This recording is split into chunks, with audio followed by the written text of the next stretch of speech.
And joining us now to debate the greening of the fleet in Buffalo, New York via web camera, Lauren Fix, who calls herself the car coach. She's an automotive consultant.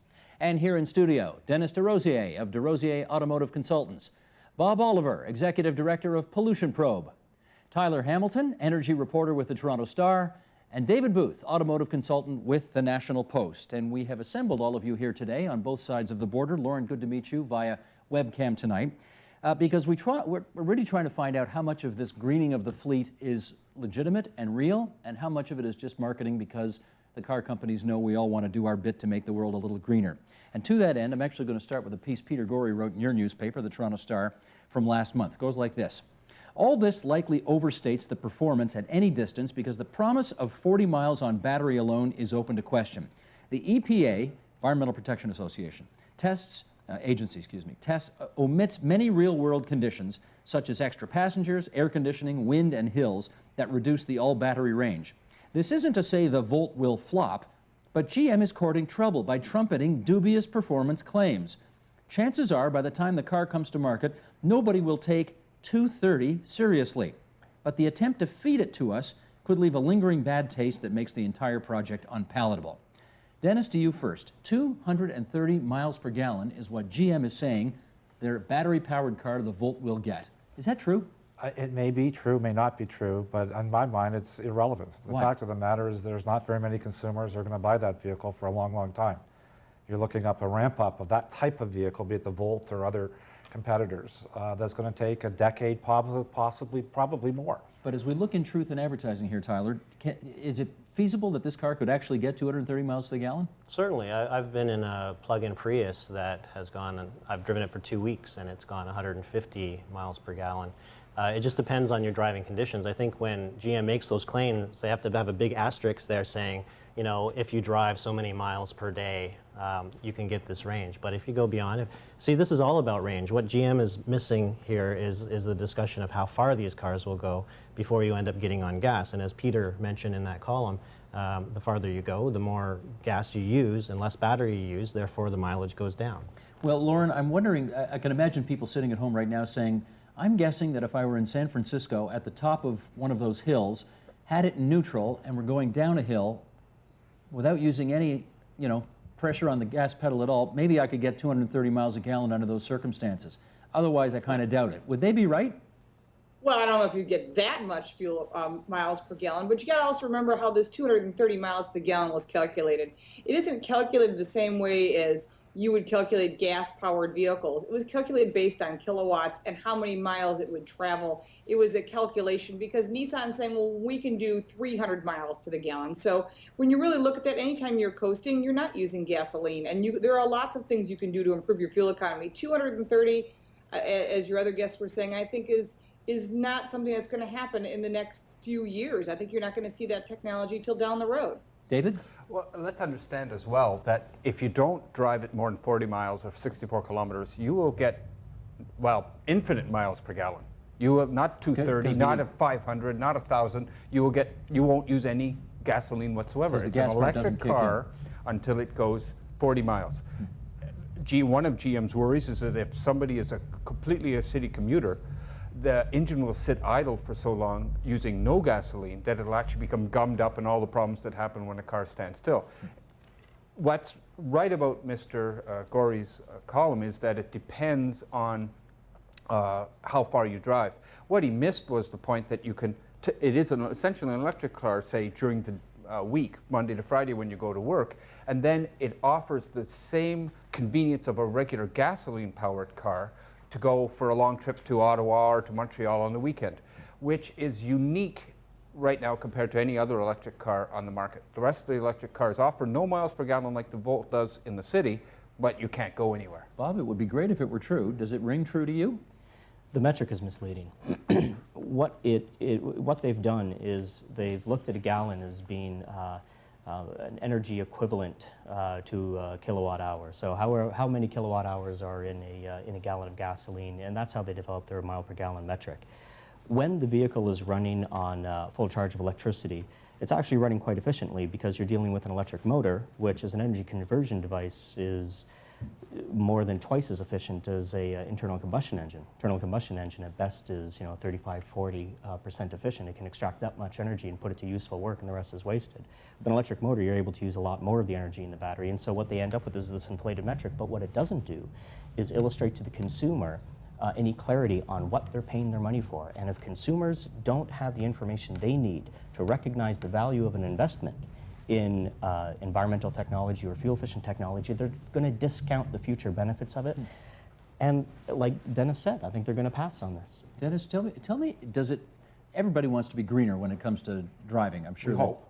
You hope. I mean, yeah, it's It's common. a problem there, though. A lot Yeah, don't. But does it? Okay, some don't, but you got to figure most people want to do their bit. I guess what they want to know is, does it take more energy to produce these so-called energy-efficient cars than the old ones? Oh, I think that's an old debate that, where, the cost of doing the Prius and all of this stuff that's the internet. You see that all the time. I think there's a lot of garbage to that. I don't think anything that's been proven, maybe technically you can build those cases. The fact of the matter is consumers going to look at the product. Does it meet its needs? Does it meet the performance needs, the cost needs, his fundamental needs in terms of size and getting him from point A to point B? And a lot of these vehicles may not meet the total needs of the consumer. Well, Lauren, one of the things that I guess people are pointing to is that if you're plugging in your car to recharge it every night, and the electricity provided to that car is created by burning coal at some coal-fired generating station somewhere, are you really any further ahead? What's your view on that? Well, you're going to be taking that off of Niagara Falls, which also, got the water power off of that, and you've also got nuclear power plants depending upon where you're located. So when you're looking at all these different power sources and you're drawing on this energy, on this power grid, at night it may be a cheaper way to go. But what they're talking about doing here in the U.S., which I think is really going to be a problem if this energy policy goes through, is they're going to force corporations to put up posts for people to plug in their cars during the day, which is going to put a bigger draw on the power grid. And if you remember a few years ago, we had a blackout in New York City because the power that's coming from Niagara Falls, both the U.S. and the Canadian side, were supplying power to New York. Now, if we can't power New York City on its own, we start putting a draw with all these automobiles, we're going to have a real problem for people that have to plug in during the day. And these are things that aren't being thought out. Unfortunately, it's great to have great technology, but when you don't look at the bigger picture and the future picture, will the power grid be able to support it for those people that do have to plug in during the day? That's when you're going to have some other problems. And that's why many of the alternatives that we've come up with have had issues. Tyler, then Bob. Well, I think the mistake is that we're assuming that there's going to be millions of cars flooding the market within a year or two, and suddenly the grid's going to come down and everything's going to collapse. That's not the way it's going to happen. This is going to be an evolution. We're going to ramp up these cars, and we're modernizing our grid at the same time. And these cars will make more sense in some jurisdictions that have low emission electricity. In jurisdictions like Ontario, it makes perfect sense because last quarter, I think 95 or 90% of the electricity in the province was emission-free because we were using less coal. And that will be the same in various jurisdictions throughout the United States. And increasingly, what I find interesting about moving towards electric-powered vehicles is that you reduce the emissions coming out of the tailpipes, you shift them to the power plants. But there's far fewer power plants than there are cars. I think it's easier to take the power plants that are out there and clean those up and gradually modernize that fleet of power plants than to take hundreds of millions of cars on the road and then ask people to bring them back and clean them up. Bob.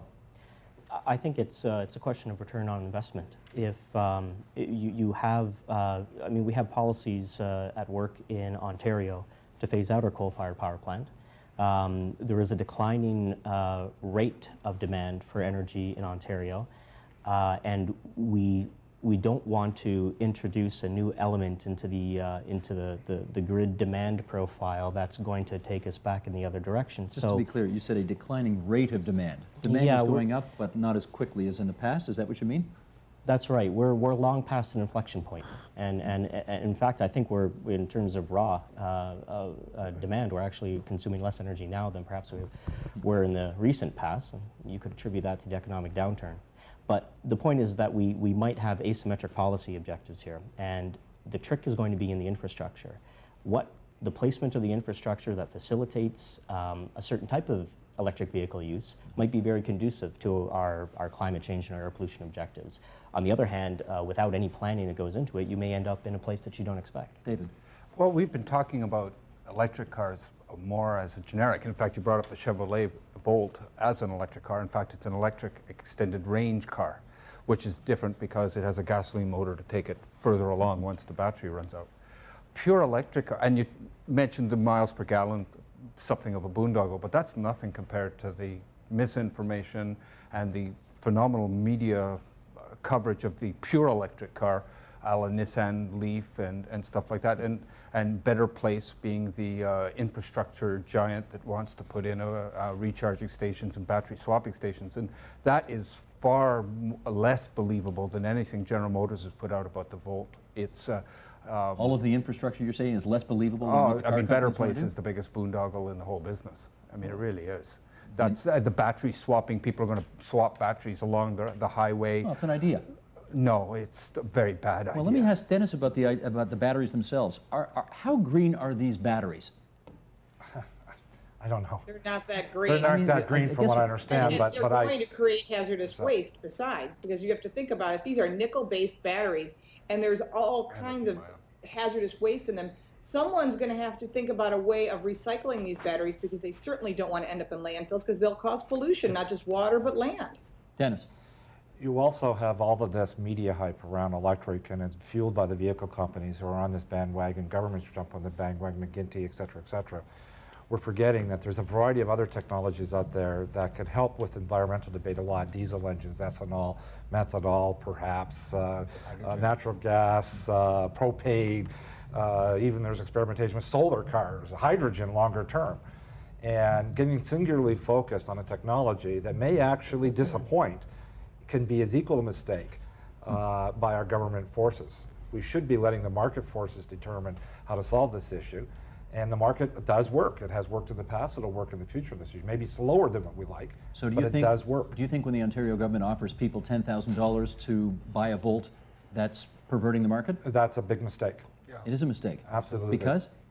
Because it forces a technology that may or may not be there. We could wake up in 10 years and all the issues around electric be so overwhelming that we abandon it, and that we're instead into all diesel or all hybrid of some sort, et cetera, et cetera. Tyler. Well, I was going to address the recycling issue, Sure. but if I could first address that point. I think we have to make a decision on the vision of where we're heading long term, right? Are we hoping one day to get off fossil fuels? Is that something that's got to happen at some point? If that's the case, then are we going to be able to do that just on biofuels? I don't think so. So then the only obvious thing, the two things, I guess, would be hydrogen and electricity. They're both electric cars, and the cars that you develop for running on batteries can be easily made to run on fuel cells. And it's a good transition towards the hydrogen future. So I think what this government is doing, and you know, I don't like to compliment any government, but I think that McGinty is showing some kind of vision. Sure, maybe there's some problems there. He hasn't allocated money in the budget for this. Maybe it looks like with this relationship with Better Place that this is just a marketing ploy Well, by the the car's not province. ready to buy yet anyway. Yeah, is it? they're not ready to buy. But when they are ready to buy, this isn't just about the province giving the Volt a boost. This is about 12 companies or more out there that will have cars between 2010 and 2012 available to the public. David? Well, the cars are going to be ready next year, so you know they're going to start having these problems. The second thing is I agree partially with what Tyler said, that you know hydrogen is a good alternative, but one misnomer is that you absolutely need it to run it in a fuel cell electric car. I've driven 2 cars now that run hydrogen fuel right through a regular piston and Wankel engine. We could be working on that even quicker than electric cars. What comes out the tailpipe? Water. I actually drank the exhaust The emission fumes. fluid. I drank the exhaust fumes of a BMW 7 Series. Yes, I did that. And you're still alive to brag about it. Not a Not problem. many people can claim that. Well, can I get into some discussion here? And Lauren, I'll start with you on this about picking a winner. There seems to be, and you know, whether the market does it or whether governments make a decision about it, there seems to be some desire that we figure out if, as Tyler says, we want to get off internal combustion engines and move to something else, what should it be? And who should decide what it is?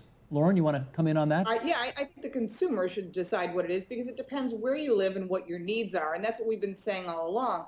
When you look at Europe, they've decided diesel, clean burning diesel, low sulfur diesel is the answer. And here in the US, we're just getting diesels available as of last October that are good in all 50 states that meet our emission standards and should meet all the Canadian emission standards as well. And personally, I think it's a great choice because you can tow a trailer, you can haul something. When you have any electric vehicles or hydrogen vehicles, there is no towing capacity. And so that's going to make an issue of anyone who has any recreational vehicles of any way, shape, or form. But when you're looking at the big cities, you're looking at Toronto, New York, Chicago, LA, it makes sense to have an all-electric car depending upon your driving needs, or even a gas/electric car. But if you're in the middle of the country, neither, it's not going to make a lot of sense. Hydrogen might be your answer, or compressed natural gas, which is still another thing that we haven't really addressed. I think one of the big mistakes we did here in the U.S. is we used ethanol. We said that's going to be the answer. They went and built all these plants. The government invested all this money, and now we have plants that are absolutely stagnant with no employees, and no one's using ethanol. So we decided to do the same thing with hydrogen down here. We built great hydrogen vehicles. I have also drank the exhaust out of a Ford Edge and out of a Chevrolet Equinox, and they work great, and the technology is there. Our government then pulled all the technology, all the monies that were going to that, and now they're switching to battery technology. They need to give these technologies a chance to showcase their capabilities, and compressed natural gas as well as hydrogen are great solutions. But you have to get this. This takes time for this to develop. It doesn't happen overnight, no matter how much money. Let me get Bob Oliver on this. We've here battery, we've got ethanol, we've got fuel cell, hydrogen, we've got clean diesel, which is another new expression, I suspect, to many people. Which one do you like, and who should decide which way we go? A market has to have a big say in what we do. It's a tough call what the right thing is. What we need are more energy efficient cars, whatever fuel they're riding in, driving on. They need to be using less of it. That's what's going to cut down the emissions, and there are a range of technologies. I mean, this is more about automotive components than it is about the overall car. In the US, you've got fuel efficiency standards coming forward, and Canada is supposed to follow suit with its own standards. These standards are not designed to get people out of a big Cadillac and into a small Chevette.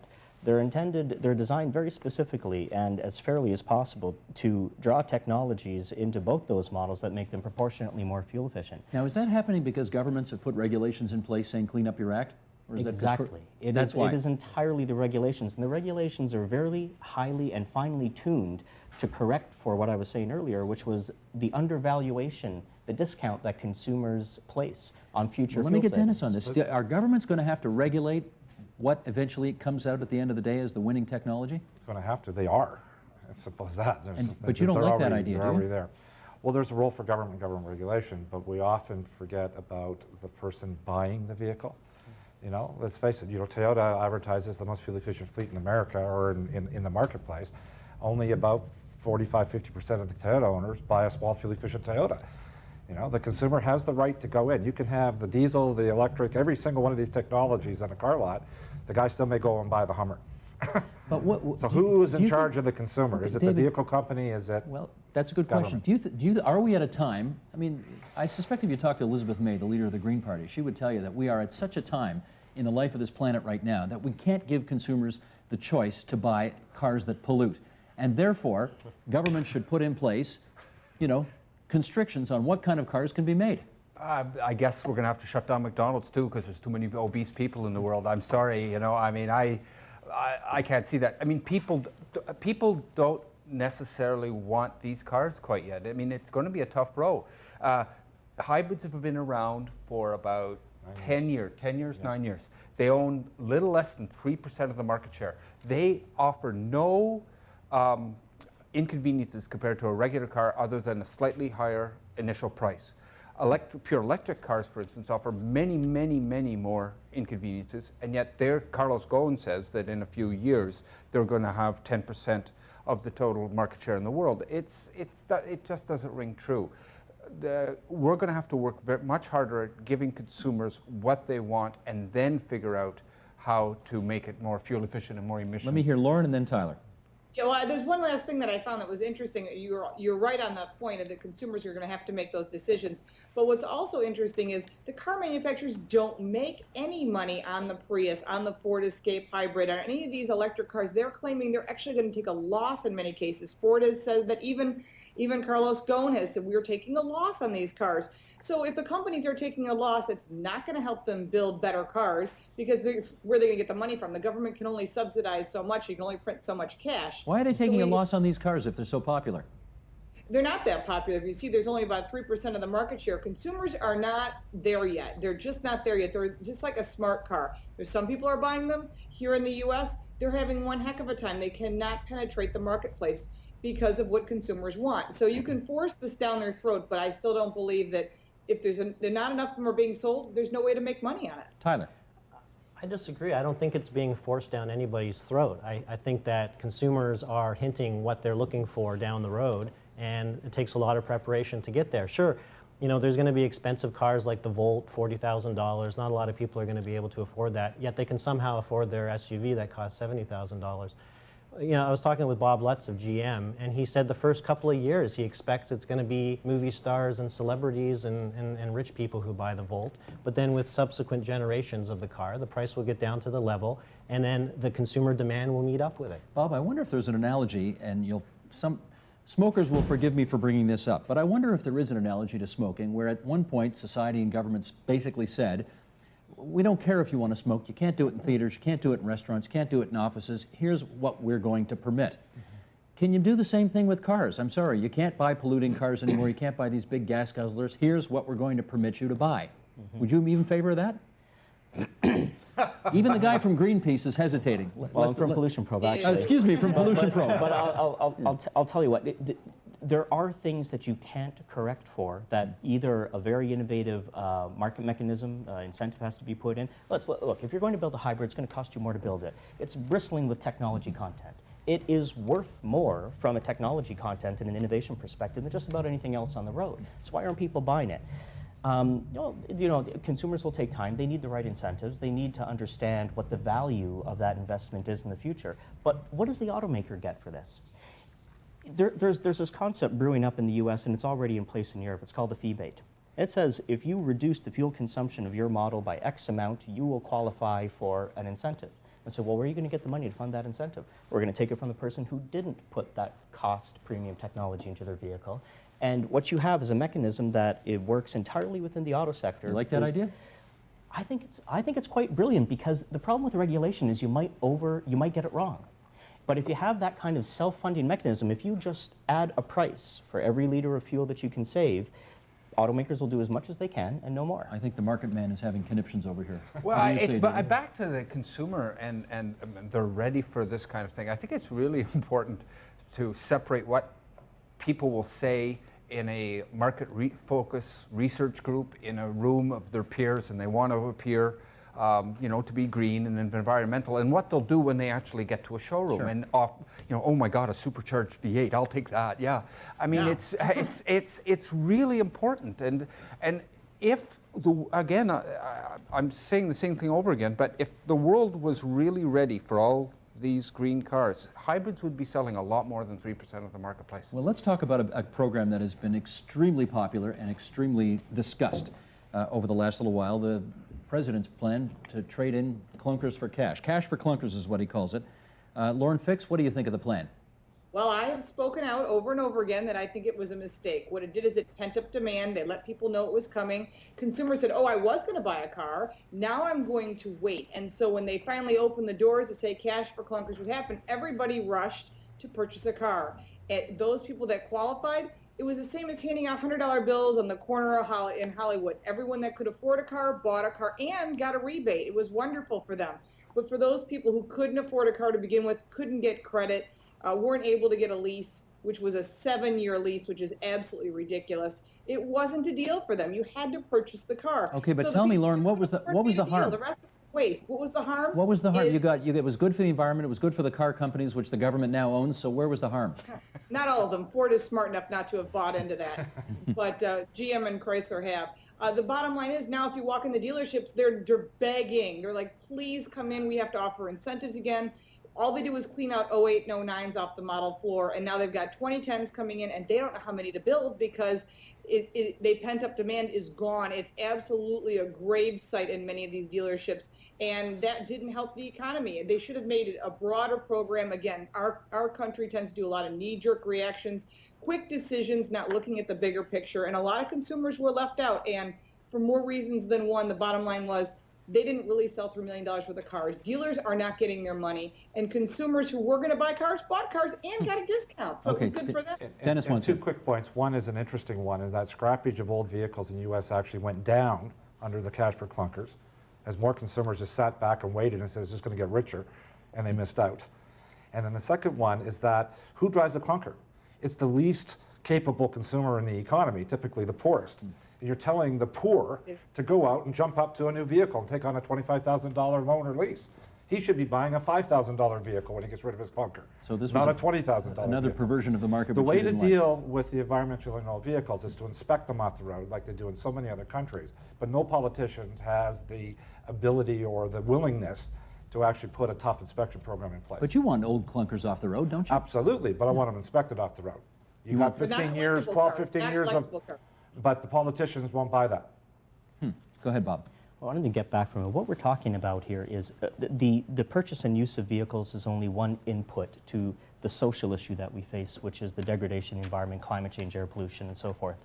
There's a role for regulation to tighten up the underutilized, the unrealized potential for efficiency in the purchase of vehicles. But your question about smoking, really, it talks about you can bring the technology, you can bring the horse to water, bring the technology to the consumer, but you need to supply the infrastructure, and there has to be a price signal. You get the technology, the infrastructure, and the price lined up, and then you might have a societal shift away from less clean transportation. We may get a handle on this issue. Tyler.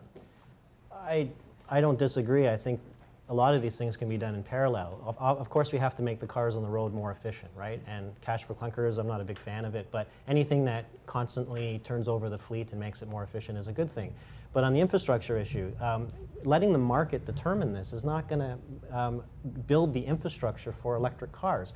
The infrastructure for that is not as tough to get to as, say, hydrogen. But stuff needs to be done. You're dealing with the utility sector and you're dealing with the transportation automotive sector. So you have to do that in a coordinated way. The market will not do that. So you have that vision, you move in that direction. David. And as Dennis so well pointed out, we're going to build this huge, huge infrastructure. And it's going to cost billions upon billions, and nobody's going to buy the cars. Nobody's going to buy the pure electric cars. How do you know that? Not Because- nobody, but will enough buy it.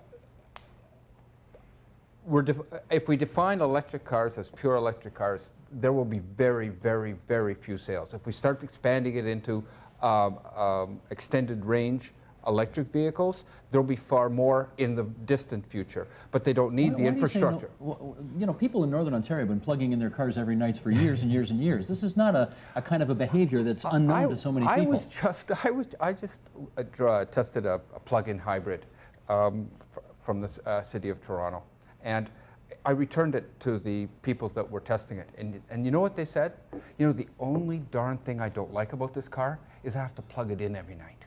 Okay, well, they're not And from the these are north. people that are already convinced that they want to go green. What about people that don't care about going People green? in They're the- not. She's telling me we got less than 5 minutes to go, and if that's the case, let's put one more issue on the table here.